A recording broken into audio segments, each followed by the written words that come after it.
Are you okay, officer? The weight is reassuring, like a kernel on solid fortification.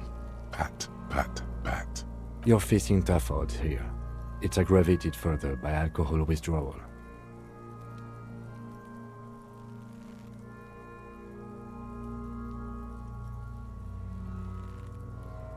That's probably a good idea. Clear our heads. But before we can do that, you need to get your shit together. We should go talk to the locals.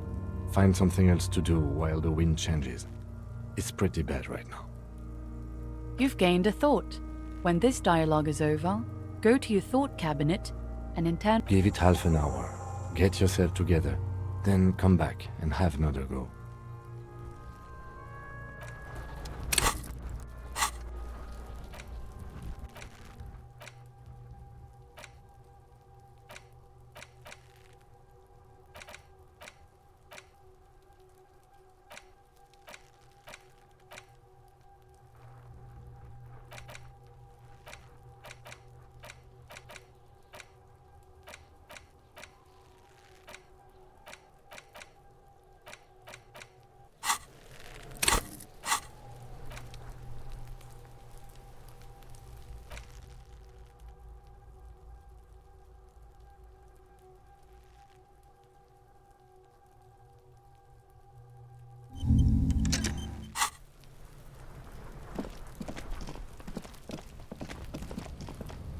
An inconspicuous pile of the roofing material, Eternite.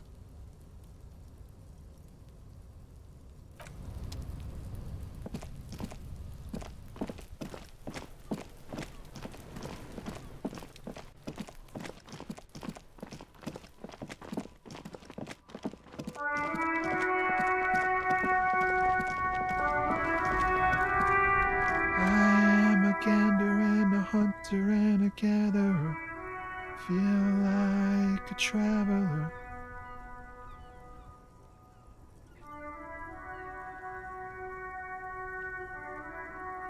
From another planet. Hey there. It's the jam, my man. It's a traffic jam for the ages. Harbor gates up the street are shut tight, no explanation given. Workers on strike, scabs agitating, an all-around clusterfuck. Meanwhile, we're all stuck here in long-haul limbo for days upon days upon days. Upon days.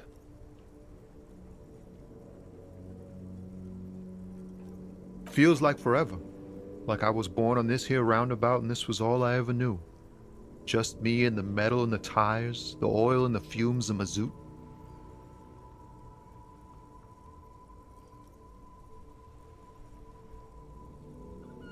Yeah, imagine. It's been a whole week already. Behind the laugh, however, a touch of sorrow. So tell me, what do you need?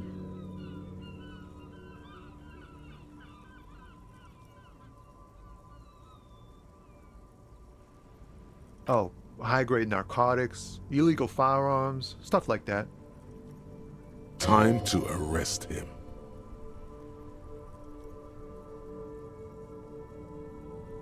Ha! No, I'm joking, my man.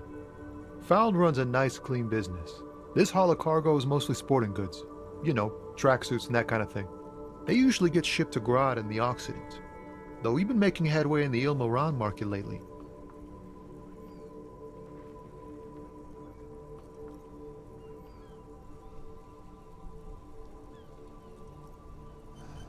Not unless they've illegalized sports equipment while I was on the road. We're pals and all, but I can't just freely hand out the merchandise. The bosses won't be happy. This rockin' beauty. Sure is, like a rash you can't get rid of. You interested in heavy-duty cargo machinery?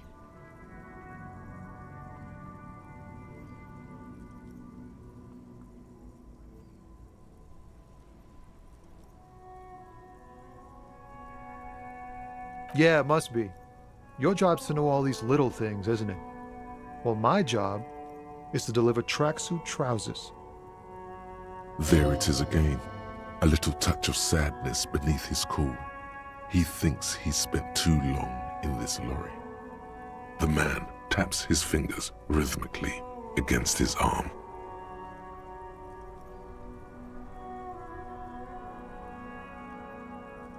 It's like whatever's going on over at the docks. Workers got a blockade set up, making demands, no way in or out. Some pretty wild stuff I hear.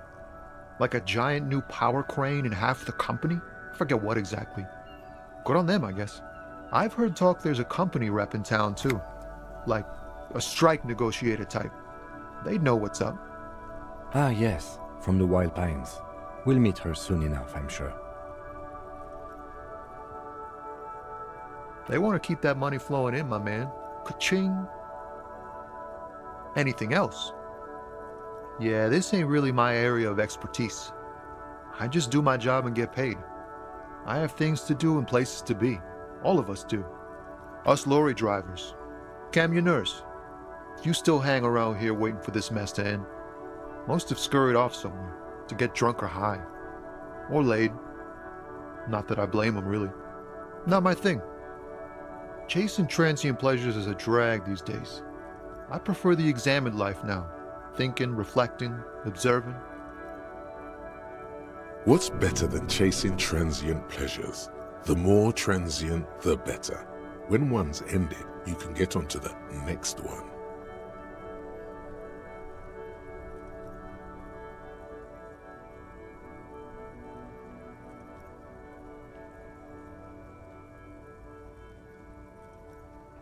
Huh? Oh. No, I ain't got any money. They don't want to pay for unfinished work. The bosses, man.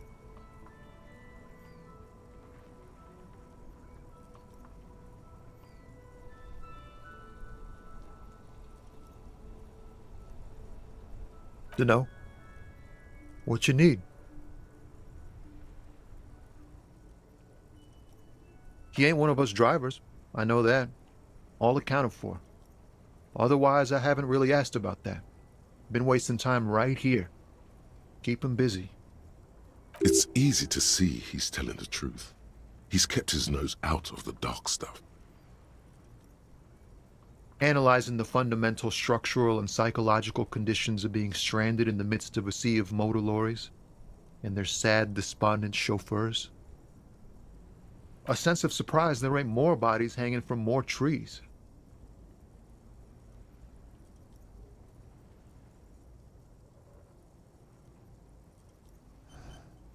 Nope, don't smoke.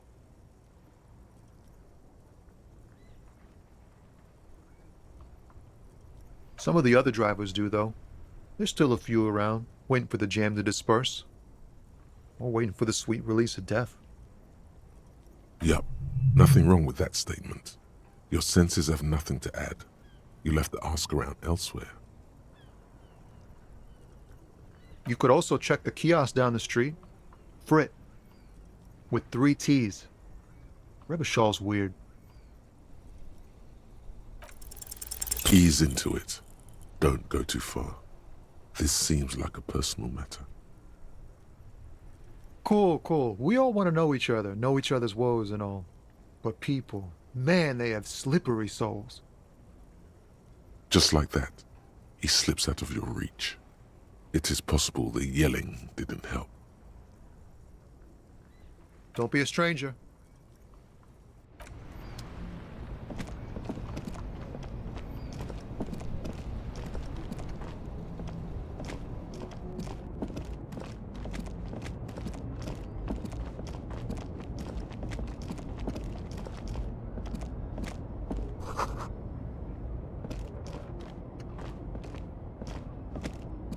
An old monument stands in the middle of the traffic island, pointing toward the sea. It looked a silver plaque on the statue's pedestal reads, "I am Philip III, the Squanderer, the greatest of the Philippian kings of Revachol, son of Philip II, the opulent, father of Philip IV, the insane." Not a good track record of mental health in that family.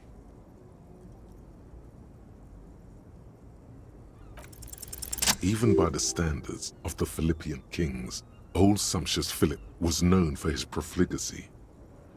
Well, he blew through the whole national treasury, starting the decline of one of the penultimate century's greatest superpowers, the suzerain of Revachol. His own maladministration foreshadowed the fall of the monarchy during the anti-centennial revolution, an end to his family line and the monarchy on the Insulindian Isola.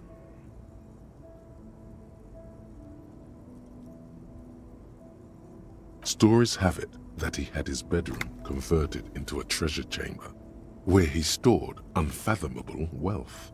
Krugerrands, bars of gold, ornate weaponry, armor, and various chalices. He called it the Sol Aurum. It was obscene. There were whispers he slept on a huge pile of gold-dipped feathers, like some obese dragon, instead of a bed, like a normal person.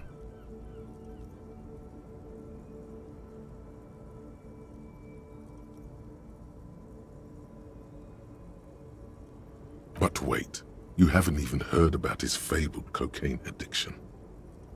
You see, old Philippe wasn't just good at squandering the national treasury on gold and ceremonial weaponry, he was also a prodigious snorter of nose candy. Not just any nose candy though.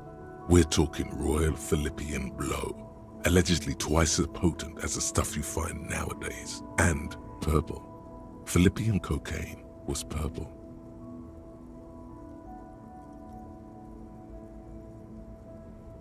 Cocaine.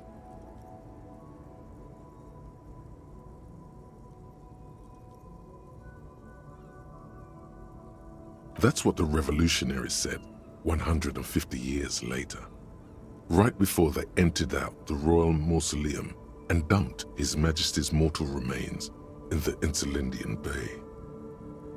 His Majesty's courtiers said it helped him connect with the higher realms. Beneath the cold waters of the Insulindian Bay, thrown there by the revolutionaries after they cleaned out the royal mausoleum. A group of marble pleurons still surround the king's vandalized tomb. A deathly cold wind sweeps up candy wrappers and old newspapers. The original was blown apart by communards, then further damaged during the landing of the coalition's airships during the turn-of-the-century revolution, when Martinez was leveled. Some years ago, a group of liberal, artistically inclined individuals, designers mostly, thought it would be ironic to restore the statue of the most wasteful ruler of Revachol in the poorest part of the city. The statue is supposed to capture the moment it was blown apart, like an instant frozen in time, a rare butterfly trapped in amber, floating on a sea of shit.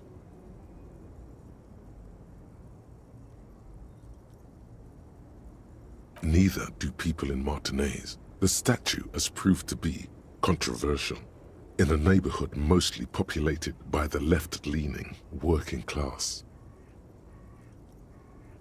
Philip III, the squanderer, however, with his bronze face up in the air, doesn't seem concerned about what the hoi polloi think of him in death.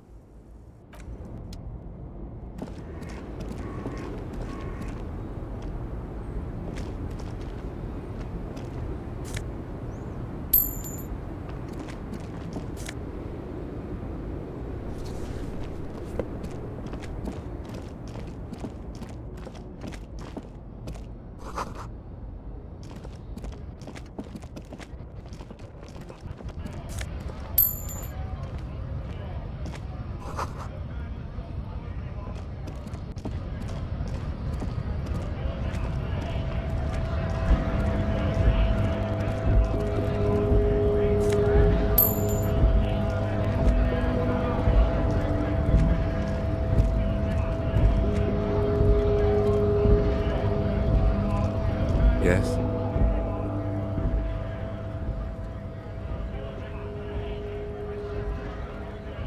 Excuse me?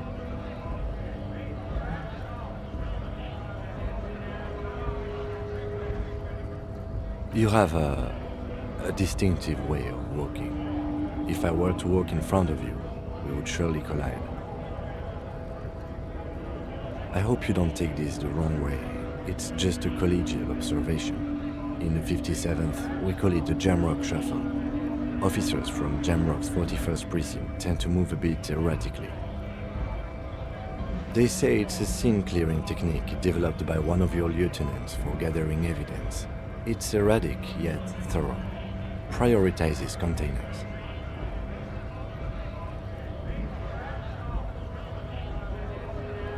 I don't know. Containers contain, I guess. I'm making assumptions. We should move on. Passing along frivolous interdepartmental stereotypes is not usually his oeuvre. He regrets bringing it up.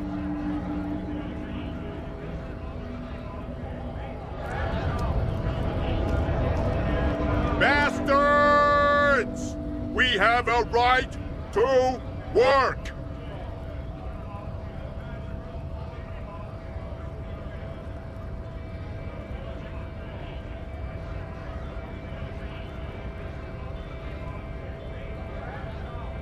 Hold up and stay frosty, everyone. Cops are here.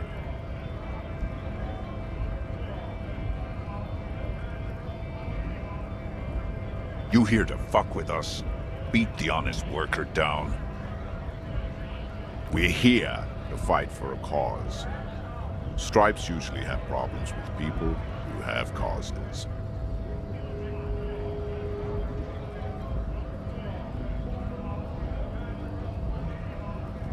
Ha! Couldn't handle us. Cause gives the workers strength, gives them power. We have a right to work! Besides, we're not that different. It helps if people see us talking, cops and strikebreakers together. Shows authorities are on our side. Builds confidence. Rights of people, rights of workers, to have gainful employment, to make a salary, and feed their families.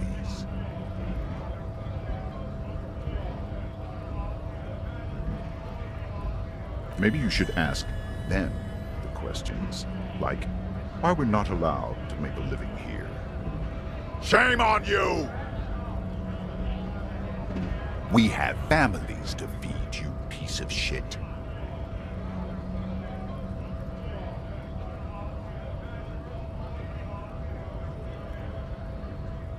So do we, Scott.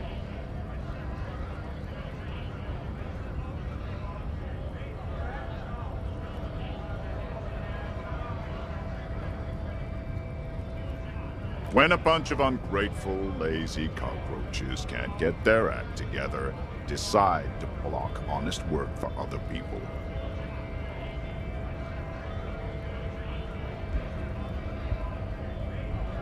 Beats me. They mumble nonsense about boardrooms and workers' rights, while we Have the right to work! When the man moves around, you perceive some serious abs underneath his tight-fitting shirt. This man is in shape.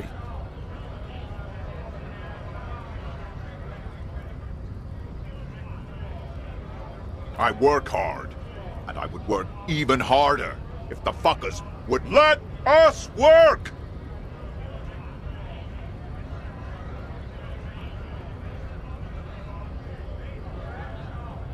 Honest men and women with rights to work, to be useful, not toys for corporate interests.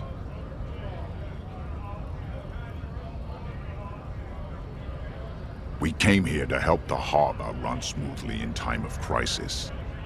If union fucks don't want work, they ought to let in those who do want work. I have a question. Why do all these men follow your leadership?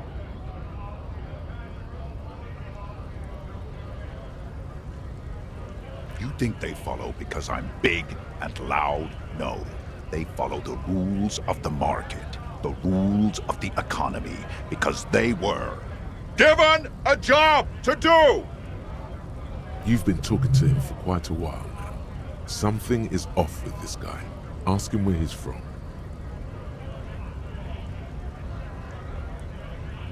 What's it to you?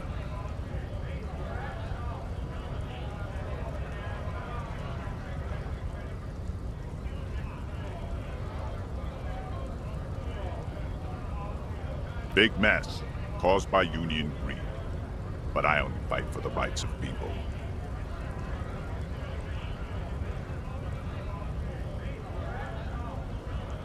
We're all workers, right? Workers stick together. Came from the eminent domain, in Jamrock. Backgrounds in odd jobs, heavy lifting, cargo hauling, bouncer work. I know the drill.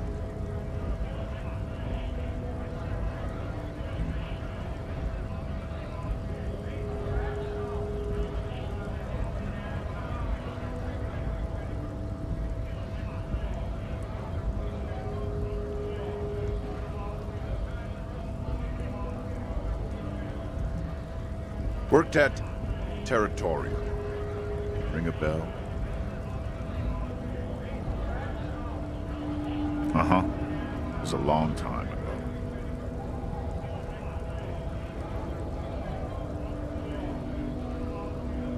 Have fun. Union shits are on full strike.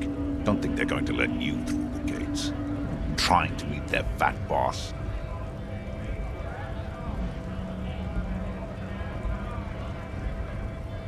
I know nothing about a murder.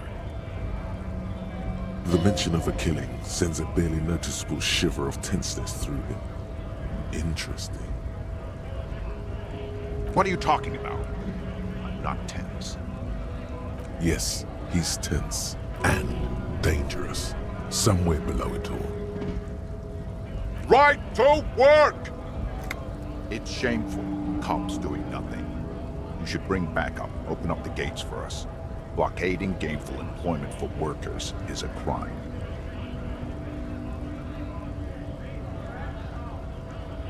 We are not picking a side in this just yet, sir. Pity. Let us work!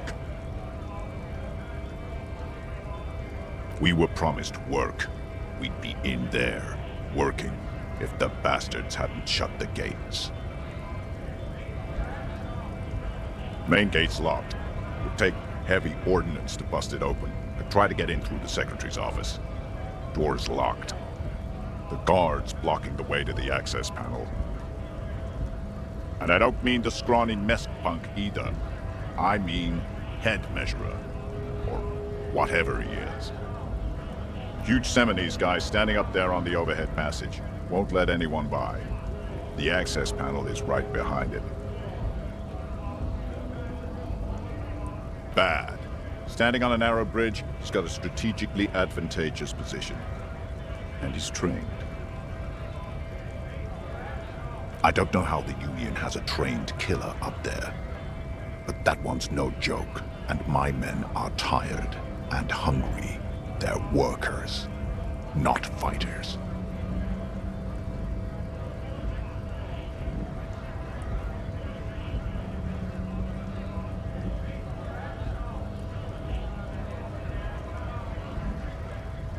Why don't you go arrest them instead?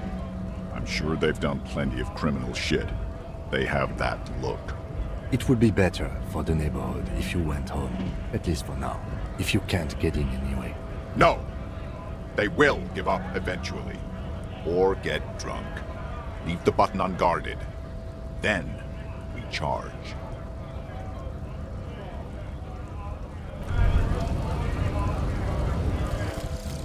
Volumetric ship compressor. Bizarre scientific news from Revachol West today, where a police officer's shit has been observed at a pressure of around 495 gigadecimals. These metallic hydrogen levels of shit togetherness were thought to exist only at the center of collapsing stars, not law officials. It remains to be seen how long the shit's singularity lasts.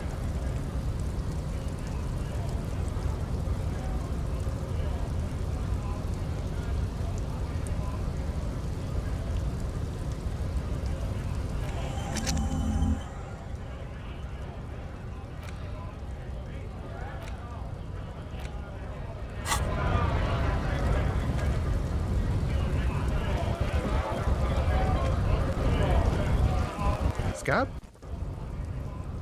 What did he just call you? A... Oh no, not this again. You just got away from that fucking kid.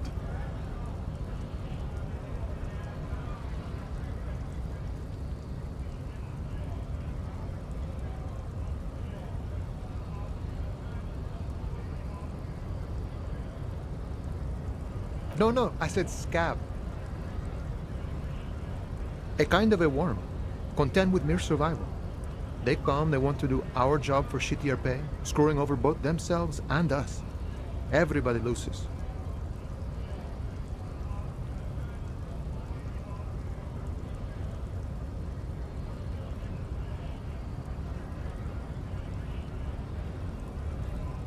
Gotta be bloody stupid or freaking evil to scab. Or I guess scared, maybe. But scared of what? Of who?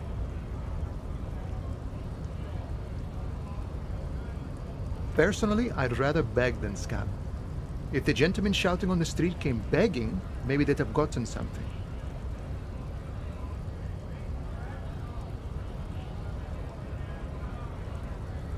Sometimes you gotta do what you gotta do. These scabs ain't begging. They ain't holding on to their integrity.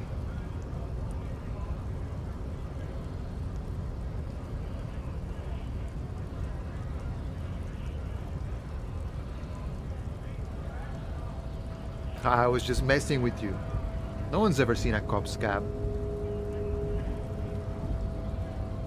Imagine, you cops going on a strike, but then another cop comes in and says, "Let us cop for less money."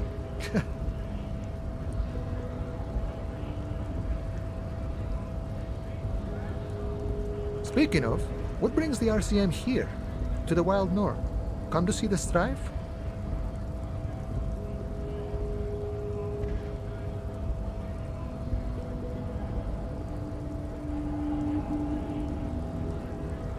Sure thing, my friend.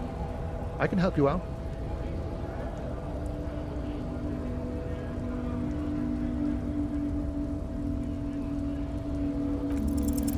The coin lands into your hand as if it has always belonged there.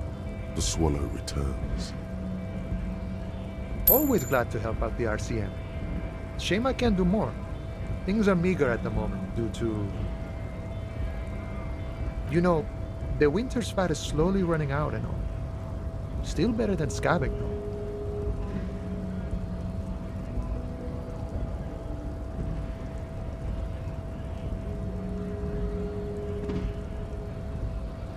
Nothing to worry about really. The jam's a bit of a mess, cargo can't get in or out. The rationing is a bit stricter is all. Supplies should last the strike though.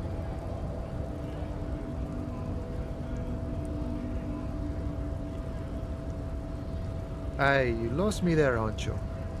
But it's okay as long as you're not a sorry-ass scab.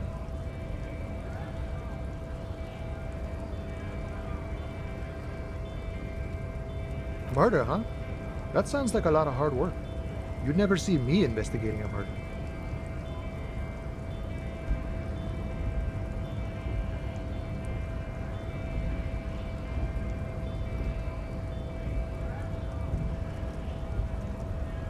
Of course, Policia. It wasn't me. You can rule me out. Easier that way. Should we? He's nice. I don't like nice. He didn't do it. It's the truth.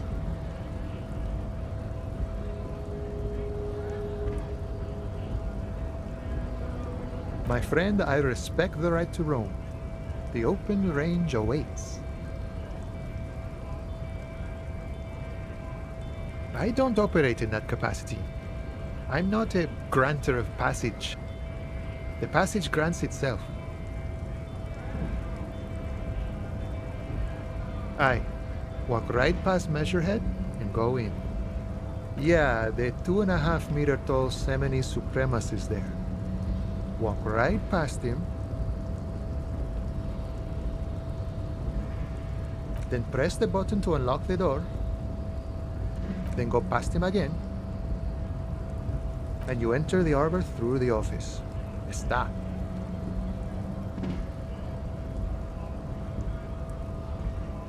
Don't worry, I'm sure it's not completely impossible. For example, you could best measure head in a physical confrontation. Or you could convert to a Seminoles supremacist worldview. Or, maybe it actually is completely impossible.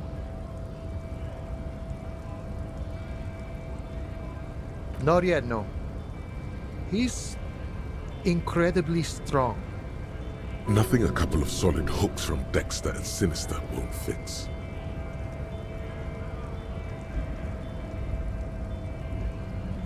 Jean-Luc himself would say the philosophy has proven overly heroic for the scabs to convert to. Not enough intuition. Sure.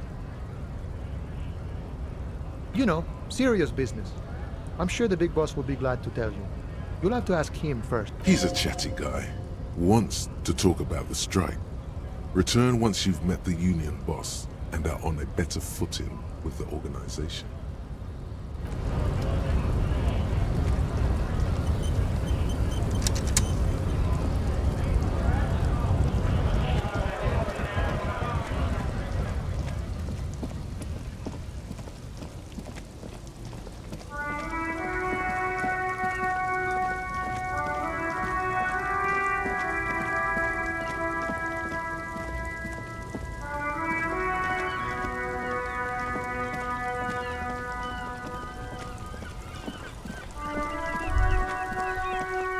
All around you, rain falls on the great city of Revachol.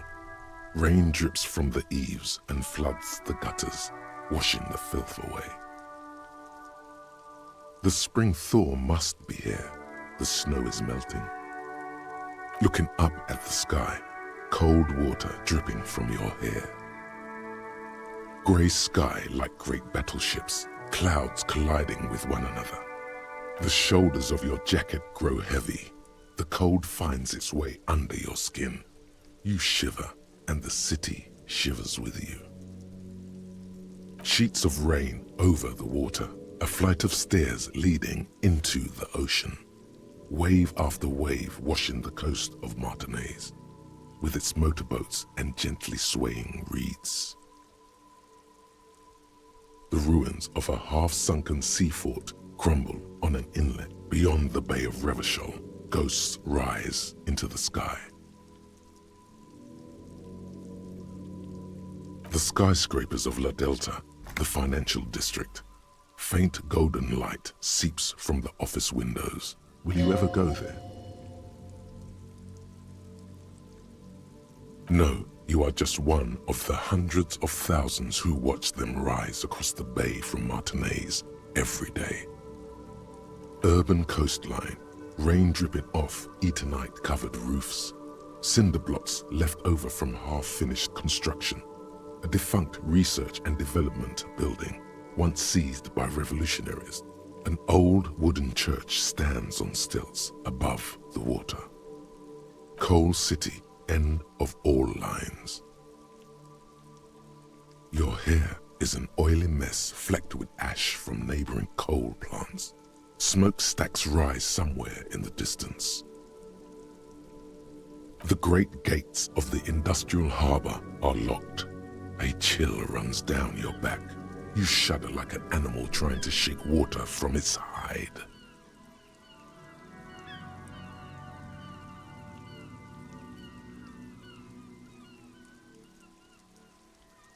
You shudder, looking down at your feet.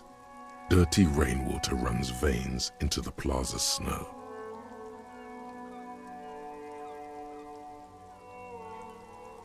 Two green snakeskin shoes stand at attention on the mosaic paving of the plaza. Capeside apartments. Tower blocks crowd one another. 4.46mm bullets still lodged in their war-torn stone walls. Hallways collapse from the mortar hits of a war that was lost long ago. Clotheslines go to waste in the rain. Radios play. A yard. Rain falls onto the roof of a woodshed. Coal leaks into a puddle beneath a dead man's feet. He swings from a tree, bloated. Droplets of rain slip from his cold cheeks.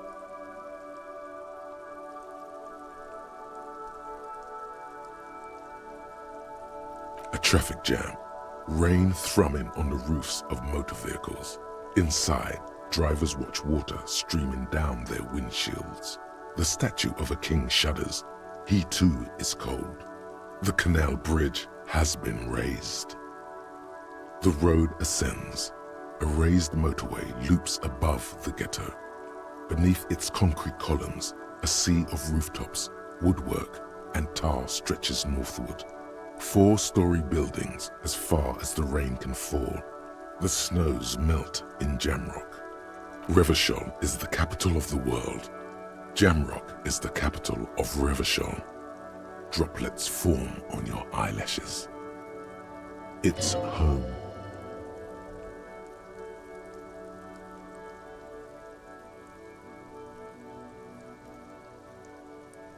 Have a brother in the cut.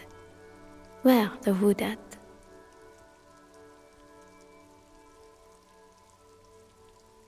To be in Martinez, where no one goes, at the runoff point of a long-forgotten canal, in the whitest part of town, in the shadow of the day the revolution failed. Standing in the rain, looking north, where Jamrock Rock City stretches inland. On a street there that flows like a muddy river in the snow, with fire traps rising on either side. A film rental opens its doors to the rain. An armored motor carriage rushes past the corner, where you used to walk together. Suddenly, the hair on your back rises. You cannot return. In the rain-swept distance, above the rooftops of Jamrock, a repurposed silk mill stands perched above the motorway exit. Precinct 41 hunches in the rain. Your vision blurs. You wipe your face with your hand. The rain stings your eyes, making you look up and blink. Coalition aerostatics hang like apparitions under the cloud cover. Way up there, where rain forms, rotors flutter silently. Your sight clears. Collapsed storm drains, old sewage systems flooded with rainwater. Hidden weapon caches from the revolution, doors leading down to Le Royaume, the catacombs to which, for 3 centuries, they delivered the blue-blooded dead. This rain will not let up anytime soon. You should get a raincoat. There's a freight to the east. They sell them there.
An inconspicuous pile of the roofing material, Eternite.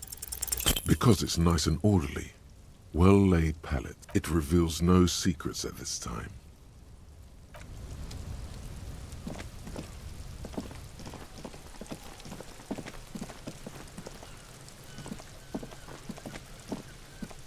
There are several footprints in the mud, left by work boots. Anywhere from 6 to 12 pairs have walked here. Heavy workers' boots with reinforced toes. Isn't this something an industrial worker would wear? Noted.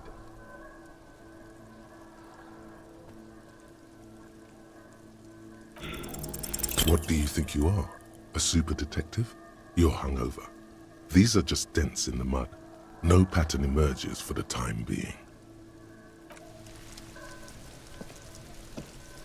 there are several footprints in the mud, left by work boots, anywhere from 6 to... There he still is, looking right through you with his white eyes. The body below is entirely dedicated to that corpse smell, emitting it. As you breathe in, the odor comes over you. It's a smell of the mind telling you to run, and your stomach to wring itself empty. With your hands at your sides and your eyes squinting, you stand in it. They do after 7 days, yes. We are deep in decomposition here.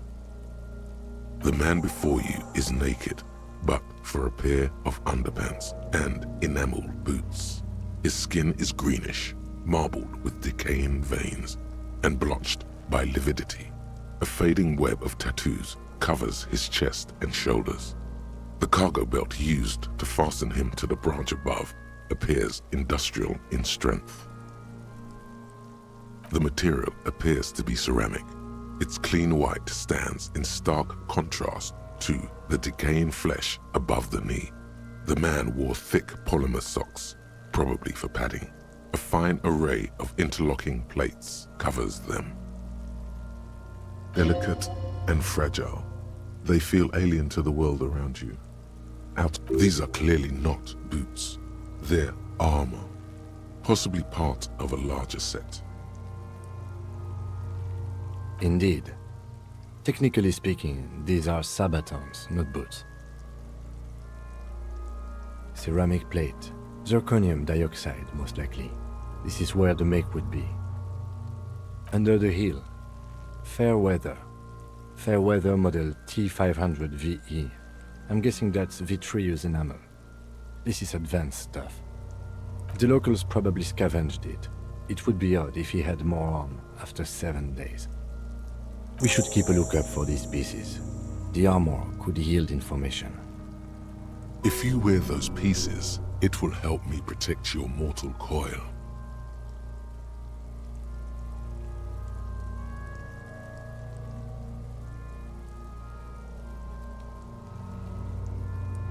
Yes, bullets will fly. They always do. And the coil is fleshy and mush and permeable. Cast it in ceramic shell. Resist death. No, he must have worn something precious underneath his clothes. They've removed all his clothes to get to it.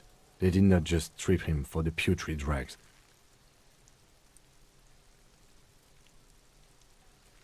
They usually hang them completely naked for that. La puta madre, the Mazda, the Besmerties and the like. This one still has his underpants. Fucking talking about underpants.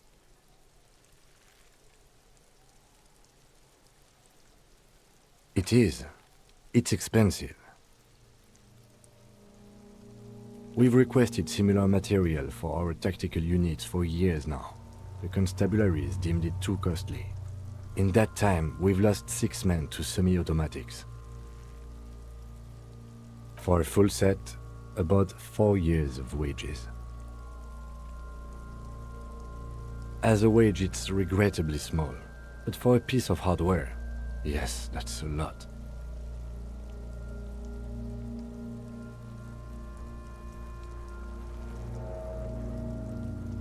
That's for us to find out.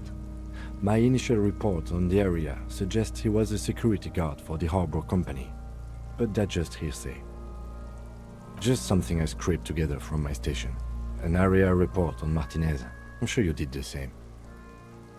He's not actually sure of that. He's just being tactful.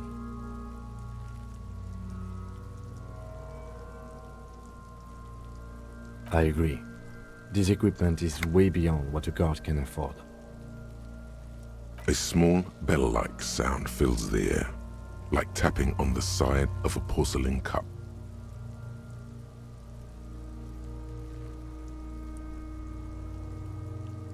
The pry bar in your hand is itching for some action. It's anything but. This material is a kinetic redistributor. It spreads kinetic energy horizontally, from plate to plate, dissipating it entirely. See? Faint Organic lines cover the plates where they separate into smaller ones. These plates then divide into smaller plates until there are hundreds of them altogether. Like the scales of some ancient white monster, cracked and pearly. The cadaver slowly twists on the cargo belt, his torso covered in tattoos and extremities blotched pink and blue. The hangman's knot is pulled tight by the weight of the corpse below. Yellow, hard-edged polyester cuts into his neck. Above, a sliding buckle ties the belt to the branch. Oh my, there's something on the belt, a familiar word that speaks to the thirst within you. Vermilion, in yellow letters, along the length of the twisting cargo belt. Only a deep longing for vermilion golden spirits lets you decipher the fading logo of the local brewery.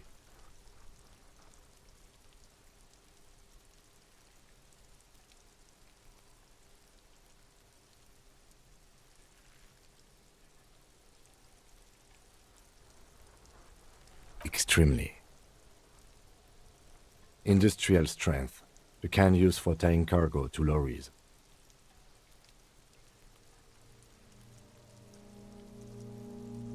Yes, it looks like they use whatever was on hand, paying no attention to not incriminating themselves.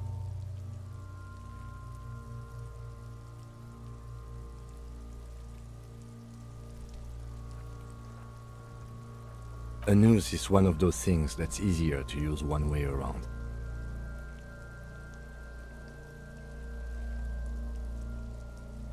I think they lassoed the branch, then pulled on the belt, buckle closes. It's what I would do. Seems easier than climbing up there. The brief suggested as much, politically motivated by the ongoing strike. Did you not get a briefing?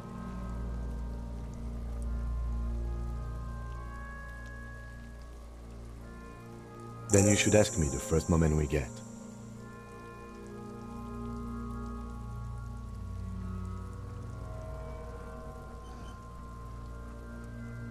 It's not merely polyester, it's steel reinforced. See these lines? This is where the wires run. I see rabbits for more than 20 strands. This makes getting him down much more problematic than I had assumed. The cadaver hangs from the cargo belt. Limbed, an intricate web of blue lines stretches across the torso, from the right shoulder to the solar plexus.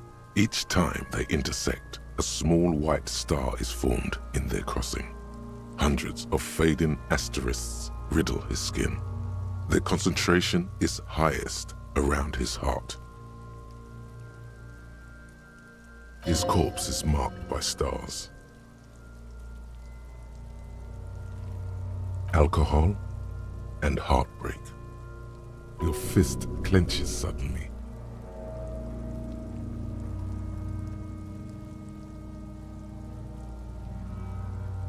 Decay is creeping on the tattoo.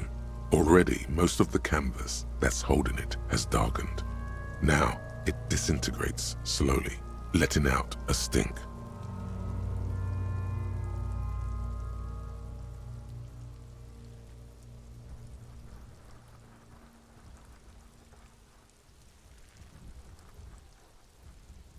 Of no nation that I know of.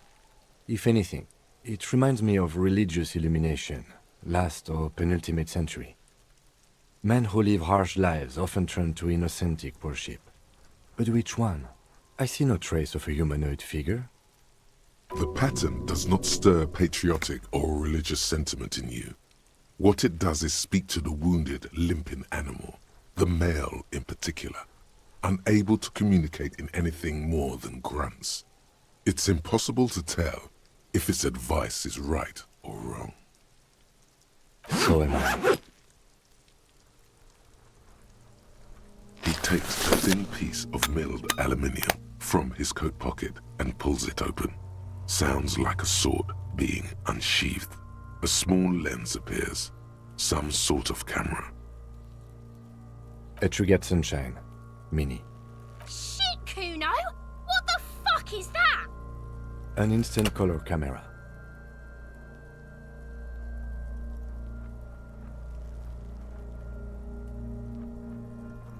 This is the first time he openly acknowledges the kid's existence.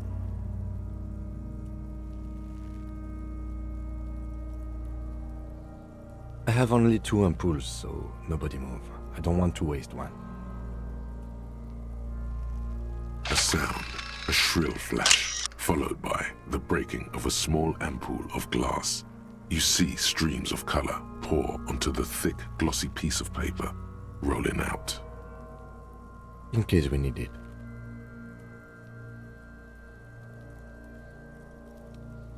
It contains insight to the victim's person. By his build, I'd say this was a man of physical violence. The story he wanted his body to tell was important to him. It is his letter, to us. Someone should decipher it. We'll need to show it around. Sure, just don't lose it. The glossy-eyed corpse looks by, his mouth mute and his skin as colorful as the chemical rainbow on the photo paper. You've acquired an interactable item. Investigate this item further by going to the Interact tab in your inventory. His eyes are milky white and blind to the world. Dark brown hair grows on his head. His face is ready to explode from the organic processes inside. The death's head grin has passed. What remains is an unrecognizable mess. Underneath the curdled meat there is an expression, not carried on his features, but below, inside, an expression of pleasure. This man was experiencing joy at the moment of his death. Why do you think so? Okay. The corpse is dead silent. You have no idea why you just said that. Who is he?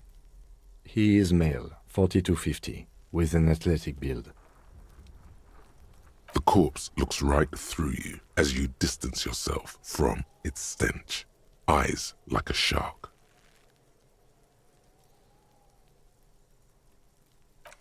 As you narrow your eyes, the monster before you blurs into a violent mess of green and pink. Only the lower extremities are pink with a dash of blue.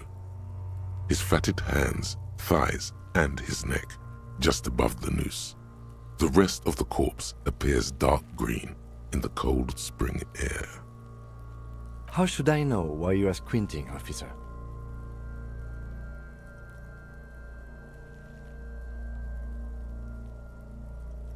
Oh. You are trying to assess lividity.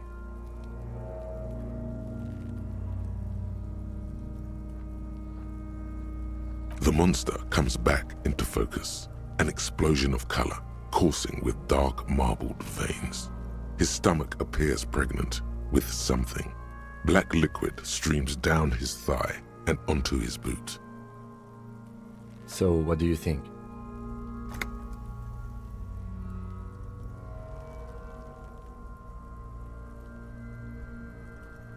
I do.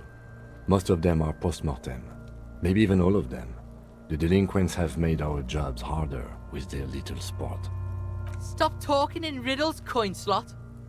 It means you fucked him up good, Kuno. Fucked him up brutal-like. I agree. There are crow's feet in his eyes. He's laughing silently. Totally dead. Absolutely.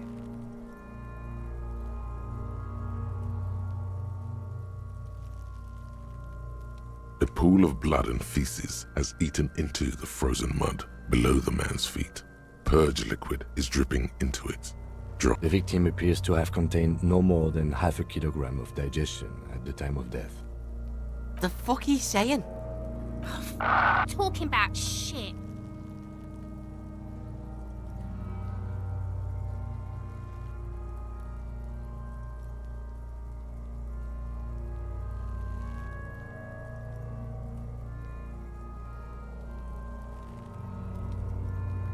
Maybe.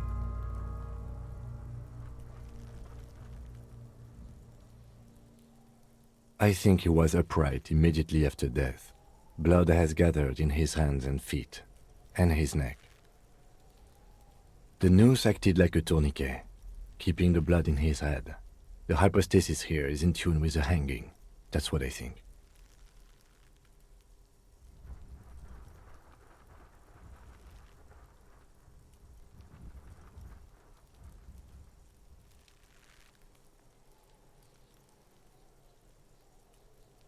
Yes, there's always a chance we are wrong. We should check for ligament marks on his neck to see if they're in tune with the belt. We'll have to get him down first. But there is no breath to catch. Only the cadaver filling the air and your nostrils. He slowly rotates before you, decomposing. Are you sure we finished the preliminary examination of the cadaver? We might miss some of these things once he's done. The steel-reinforced belt presents a unique challenge. I brought chain cutters, but I don't see a good angle of approach to the belt. The cadaver is a good 1.2 meters up. Neither one of us can reach the belt without assistance. And even if we do, there's the question of cutting it.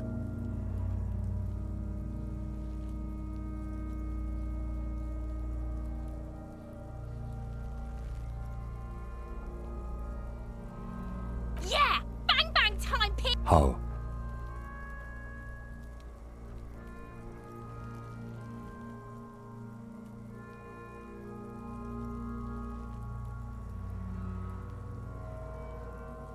It absolutely will not, officer. That's not how physics work. It will maybe cut one thread loose. Yeah, now we're talking. Entertain a Kuno with some shit. They'll miss! The lieutenant is undecided.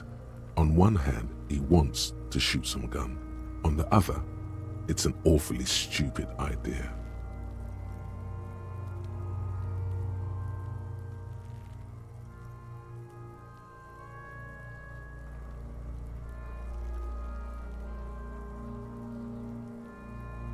Silence. With his elbow sharp, the lieutenant unzips his jacket and produces a lightweight firearm. He drops a paper cartridge in the barrel, separates the scouring stick, and gives the cartridge. He then steps back and assumes the fellow's desk position, taking aim. The corner of his eye twitches. He's gonna fucking miss! The kid's voice is drowned in a shrill blast that echoes off the walls of the surrounding tenements. A cloud of... God damn it. He feels bad about it. About his eyes mostly. Just having bad eyesight. Probably from a young age. Whatever you do, do not console him. Fucking idiot! Kuno could have hit it easy, but then Kuno's not fucking handicapped, is he? I have to say, it's beginning to look unlikely we can get him down without assistance.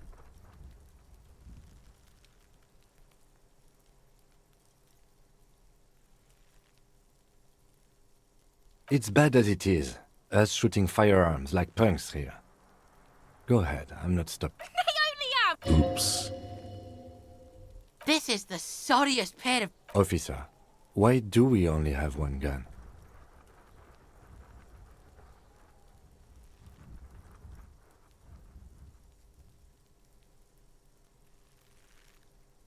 That is even more unfortunate than the badge. You need to contact your station about it as soon as possible. Try not to lose this one, please. We're not off to a good start. This missing gun business is making your hand tremble. Yeah, take it, you fucking banana poika!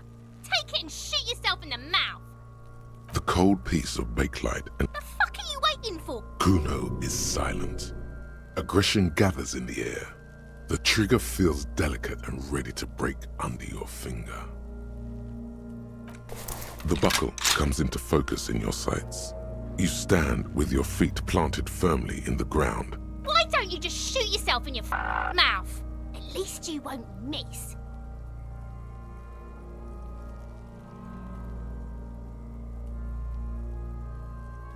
Do it!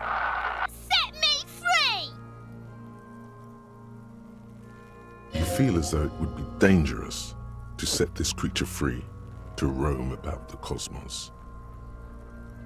Don't. Do it!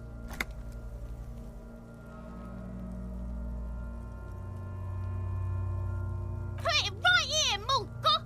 Right here! Intense shit, Copper. Kurt waved his gun!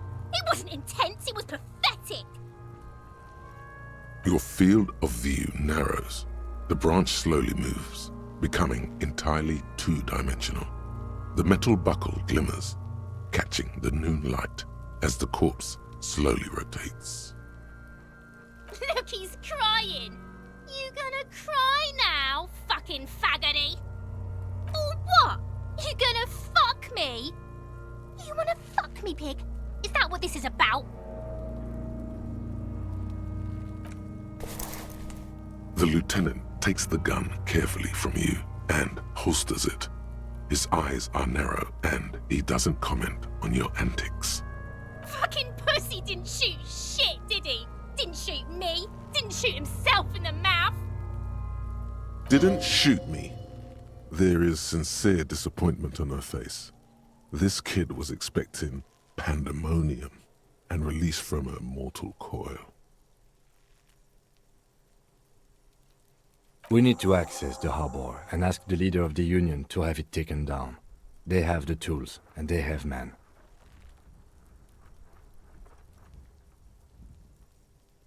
I did not want us to be indebted to Everard Clare.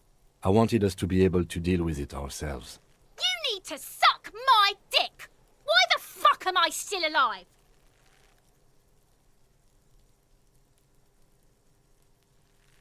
The leader of the Union, a dangerous and corrupt man, one you don't want to be indebted to.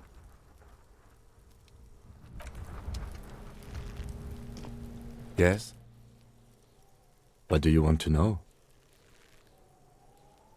Ah, yes, the case brief you missed. Now I remember.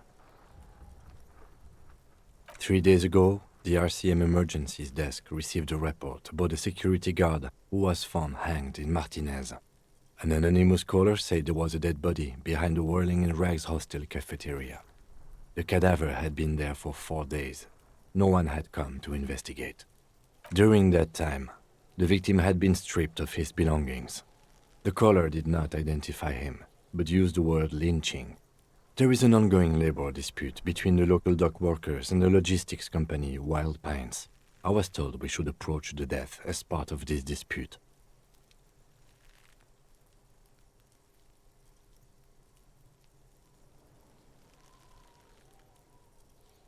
A security guard or worker of some sort, hired by Wild Pines. This was just hearsay from Martinez, of course. We need to find out the truth. They didn't identify themselves in any way. The tone was muffled using a device of some sort. The desk could identify neither the caller's age nor sex. There's a strong prejudice against involving the RCM in what's seen as union matters. The dock workers' union is the de facto police in Martinez. Now it appears they've started executing too. We cannot allow that. That's us, the Revachol Citizens Militia. We're the police in this city.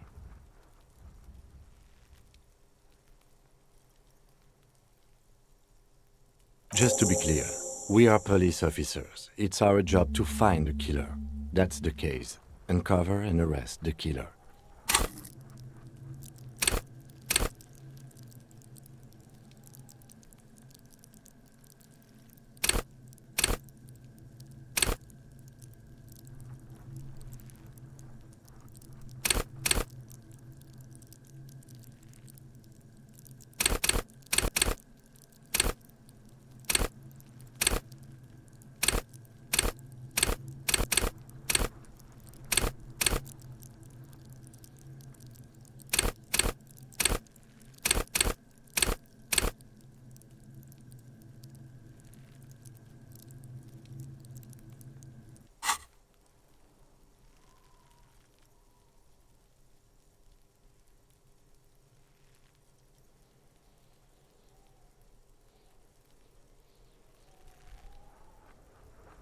You mean like a brief? Do you want me to brief you again? There's no reason to wing anything. 3 days ago, the RCM emergencies desk received a report about a security guard who was found hanged in Martinez. An anonymous. During that time, the victim had been stripped of his belongings. Okay then. Was there anything else you wanted to know? No, it's not a particularly mysterious case. The deceased is a security guard for a corporation involved in a labor dispute. It doesn't take a DeLorean polymath to put the pieces together. I just don't see the case getting more mysterious than that.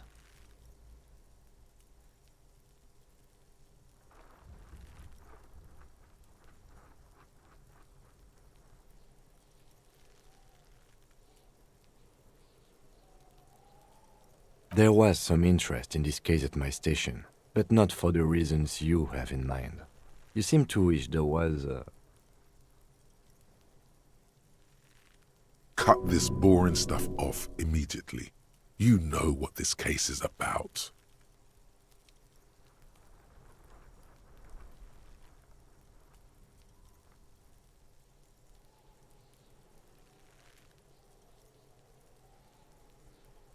Yes, it just so happens there's a beautiful, blonde 19-year-old woman at the heart of this case. A rich one, in fact, part of a murder sex cult. The weary tone is the surest indicator that the lieutenant is being sarcastic.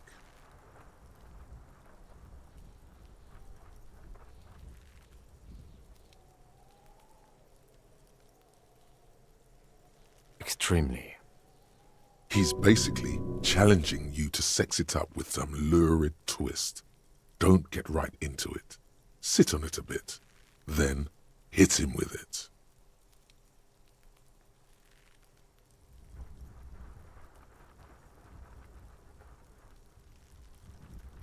I'm afraid you and I are pawns in a pissing competition. His disdain is clear. This man would not use such an expression otherwise. You don't know? I assumed you were in on it.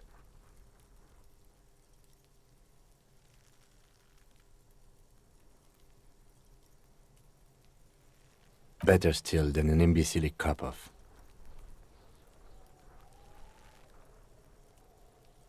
What's there to say? It's just stupidity. The cop kind. Our precincts can't decide if Martinez is part of Jamrock or the Industrial Harbor. Yours or mine, as if we somehow own parts of the city. Typical street gang mentality. So we've let the Union make a mockery of law enforcement here, and now it's come to its natural conclusion. Well, sort of. It's less a matter of who gets to police Martinez than who has to. It's an orphan district, in other words. I think the dispatch desk just told both our stations about the hanging. There was quite the brouhaha at the 57th, I can tell you that. Time to settle it, they said. Cop off. But I assure you, I am not their finest or toughest with 102 cases solved. What I am is least interested in a pissing competition.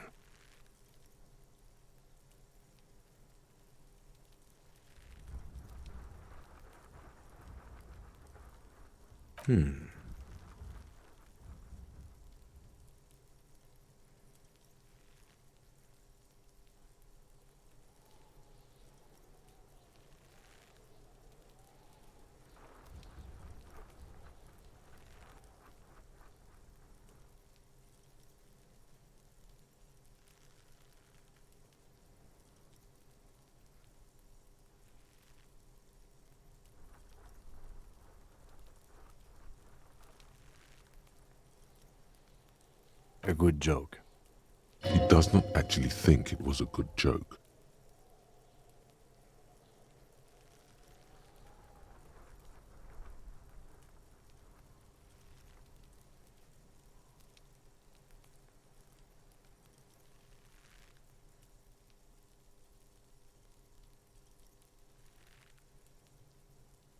If it helps you work better, okay. See it as competition. But don't expect me to. Now, was there anything else you wanted to ask about the competition? If not, Martinez, Nothing. It's just a puddle at the end of some drain pipe. No one cares about this place. They care about sports. Most of our colleagues don't even know how to get here. North of the interchange doesn't exist. A tremble comes over you. Another after effect of ethanol poisoning, perhaps. Feels like leaves do when they rustle in the breeze, somewhere far away, below the turbine. The 41st and the 57th. The lieutenant was right. It's not about who gets what's north. It's about who doesn't. Yes, it's a wholly pointless matter. Forget I ever mentioned it. He's actually glad it's addressed now.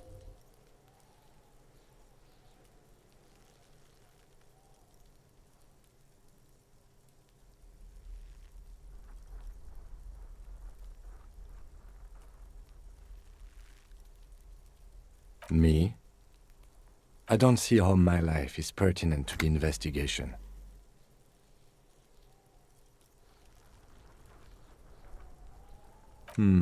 That's a fair point. All right, for the good of the investigation, what do you want to know? That's correct. That makes him a Beano-clad. Completely uncopped material, if you say so yourself.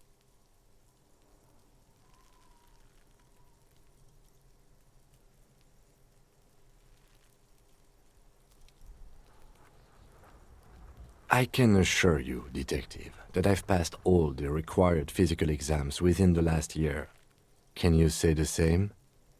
You may not remember taking any little tests, but you're strong as a goddamn ox. Anyone can see that.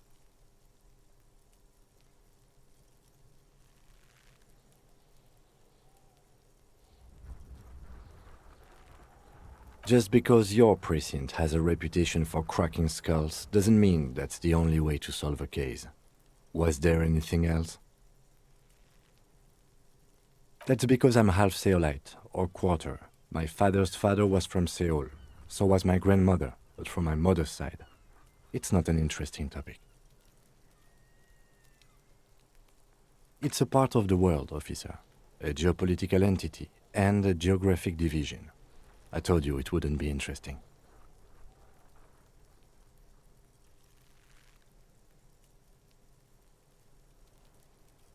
You're barking up the wrong tree. I don't speak a word of Seolite. I've never met either one of my grandparents, and I've never been to Seoul. I'm a regular Revacholière. He's glad to have shut down your question.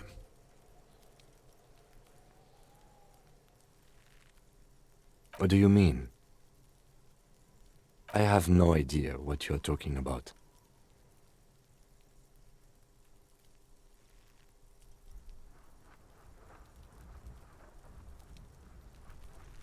I can't say that it does, no.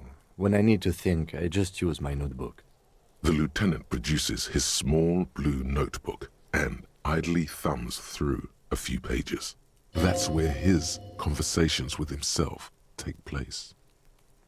You're super lucid, yet psychedelic. You don't need office supplies to connect to your nervous system. You're special. No.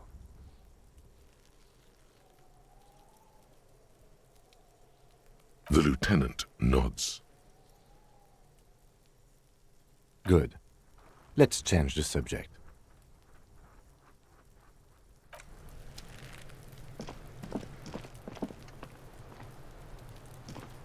This trash container is locked. The sliding lid has a padlock that says, "Whirling in rags."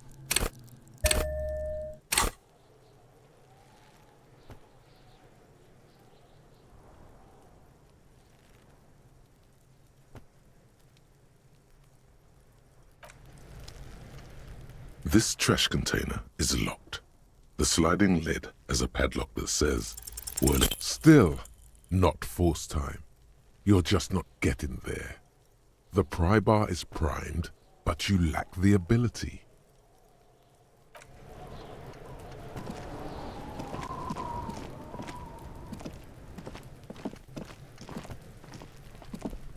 There are several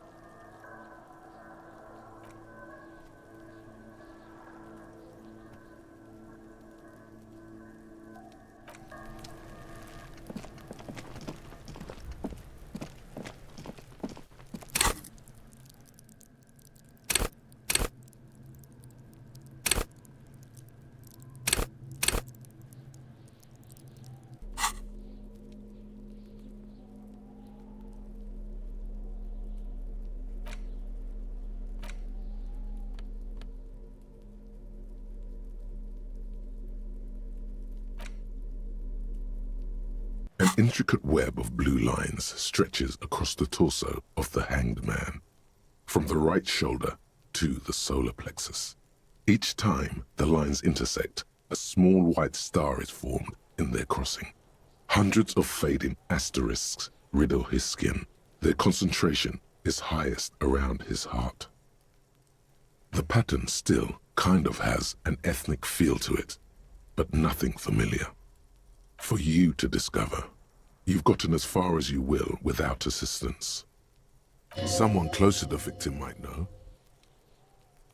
Gone. Gone.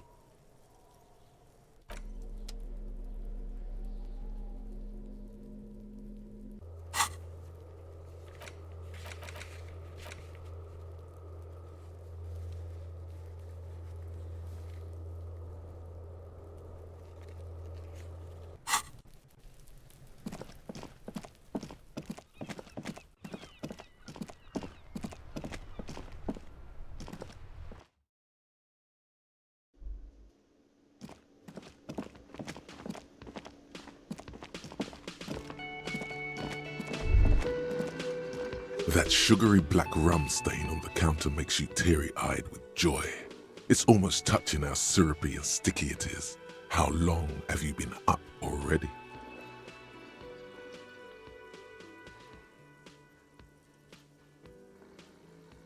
Sweet Lord, a whole hour. And you haven't thought about rum and lemonade in all that time?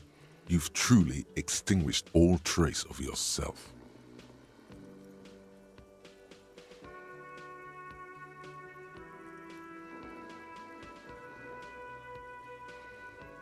Maybe you haven't turned out well for your drinking. Have you thought about that?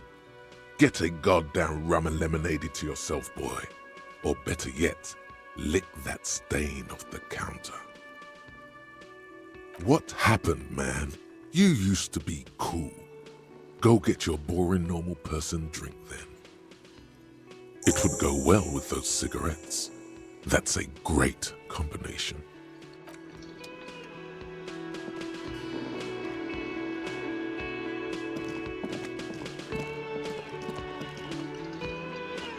Can I help you?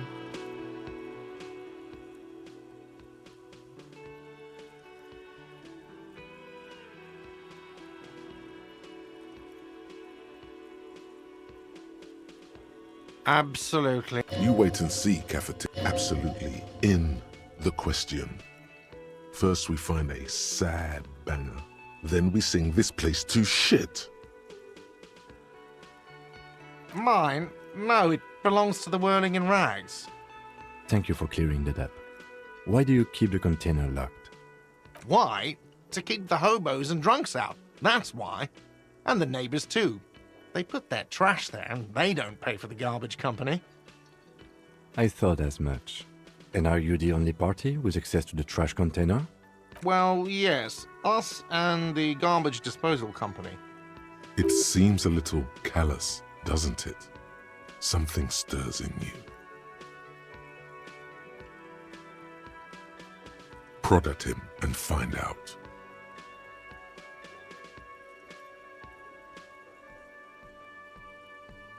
Callous? What are you, Kras Mazov? Almost all establishments in Revachol keep their trash locked. The Whirling in Rags is not special in that regard. Krasmazov, nom de guerre, was an economist and a historical materialist. He was a leading figure on the Graz side of the Centennial Revolution, where he headed the 9-day government. Mazov is considered the father of scientific communism, Mazovian thought, or Mazovianism. He killed himself. What are we talking about? Was this not about the trash container?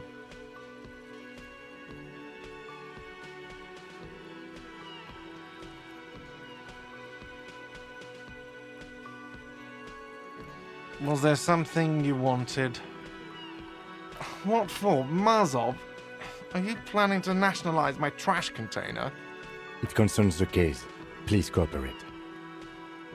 Just bring them back once you're done, please. What thing? Yes, not the whole damn union, thank God. Just the nastiest and loudest faction. They come here in the evenings. Dumb, unruly types. Think they're big shit. But they're good customers. They place big orders and always pay on time. He hates the Union, but grudgingly recognizes its power over him. So he's directing his frustration at you instead. Retaliate.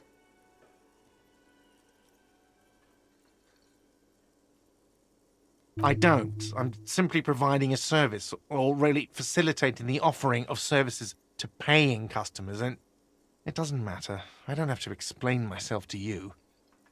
We should find out who this Lord faction is, occupying the booth. Loudness means talkative, and we need info. We don't. We have to wait. They'll show up sooner or later. Men get hungry, even striking men. If not today, then they'll be here tomorrow. What? You feel like you should come back to this thing-based questionnaire if you see anything interesting in the whirling later.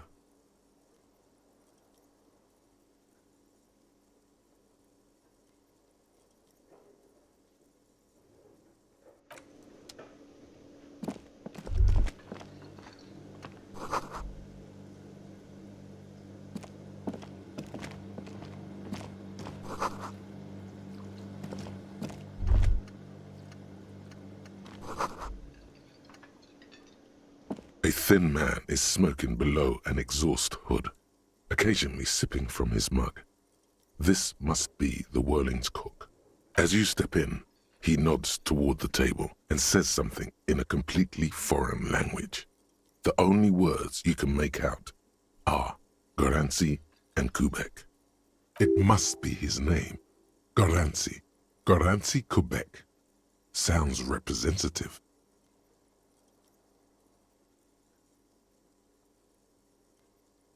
The man puts his cup down and replies something, his left hand drawing arcs in the air. He smiles and bangs his ladle against each of his pots in turn.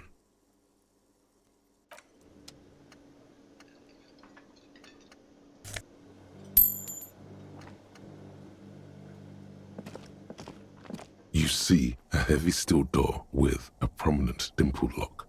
It's painted blue. You immediately feel drawn to the color. Blue is for mystery.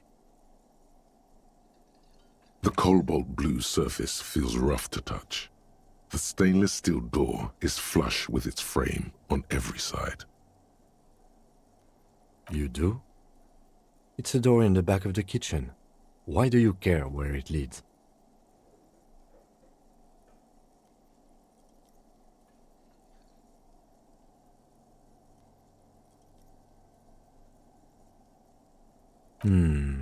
Yes. I suppose it's worth seeing if we can get in. Just to be thorough. As a side investigation.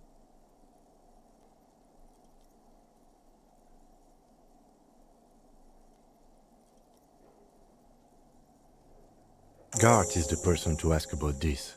The cafeteria manager. The door does not budge.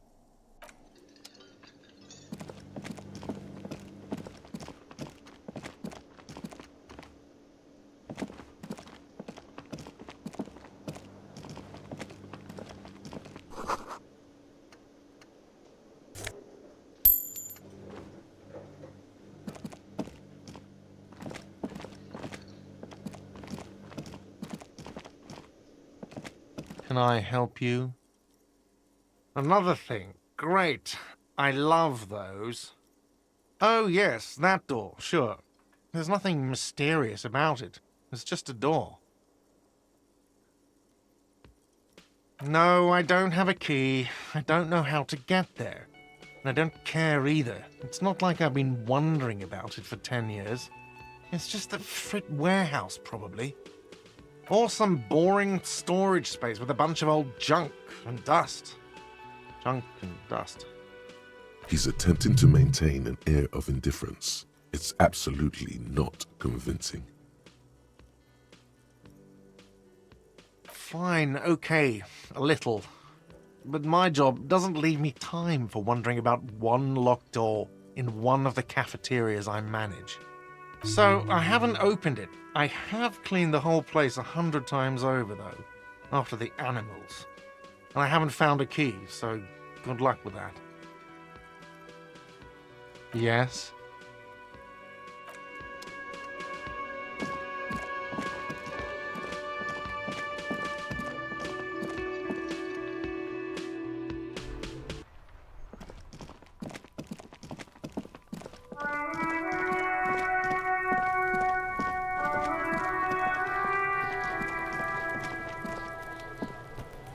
This trash container is locked with a well-oiled crack. The lock pops open. Don't. Maybe you shouldn't.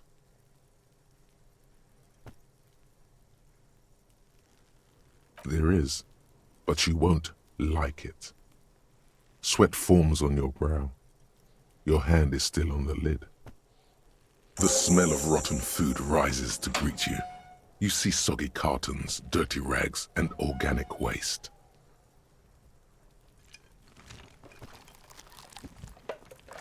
We're just in time. This hasn't been emptied for over a week.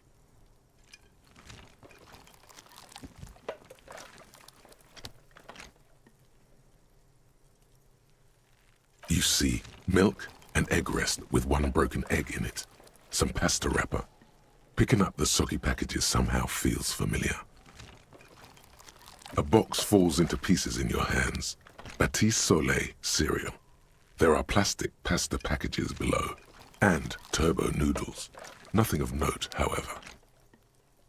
Among the threadbare kitchen towels, something catches your eye. A pair of denim trousers. As the legs of the slime-covered jeans begin to unspool from the garbage, a rank corpse smell fills the air. The victim's clothes? Cadaverine odor is faint. If these belong to the deceased, they were removed when he was still in the early stages of decay. Drop them in here, officer.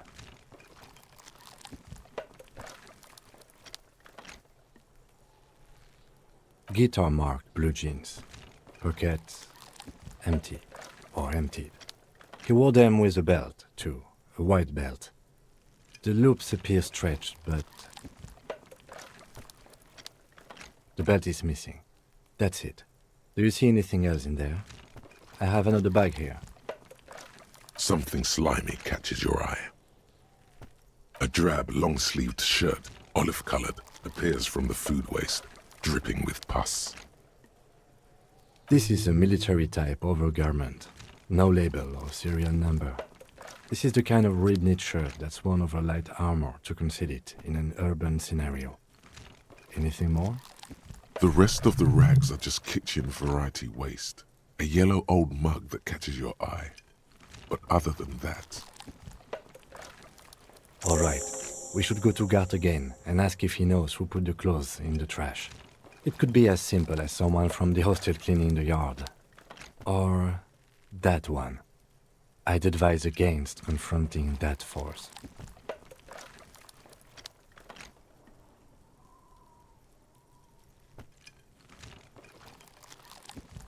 Not really. All we know is the victim's clothes are in the trash, the lid was locked, and his establishment had the key. It's just a small loose thread. The lieutenant nods, then looks back into the trash container.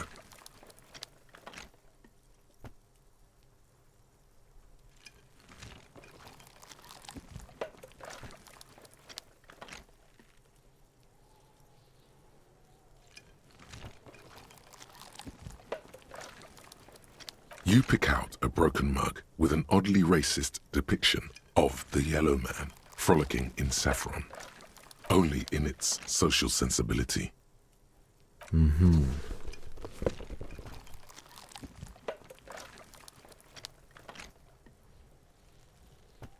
It's just organic waste, cold and slimy on your hands. Apple and potato peels, mostly. unidentified sludge, and the occasional chicken bone thrown in for good measure. But hey, nothing. It's nothing. Nothing more to see here. What's this? A blue piece of plastic sticks out from the apple peels. It's shiny. Looks like the corner of something. Something larger. A clipboard. A blue plastic clipboard with moist papers hanging from it. They look badly damaged, but you can still make out forms and notes, written in a man's handwriting. Officer, is that your paperwork? It is. Look, the plastic has the RCM street grid on it. You've even got an autopsy form in there. If you don't mind my asking, how could you have let your paperwork end up in the trash?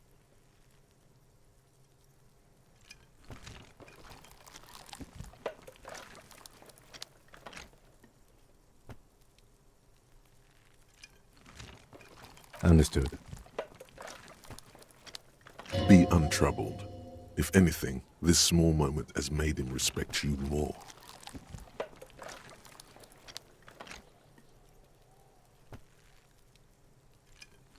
The container sounds a muffled gong. That's one thing off the list. I think we got it all. You said you didn't want to talk about the ledger. However, now that you have it back, it would not hurt to start taking notes on the case, officially.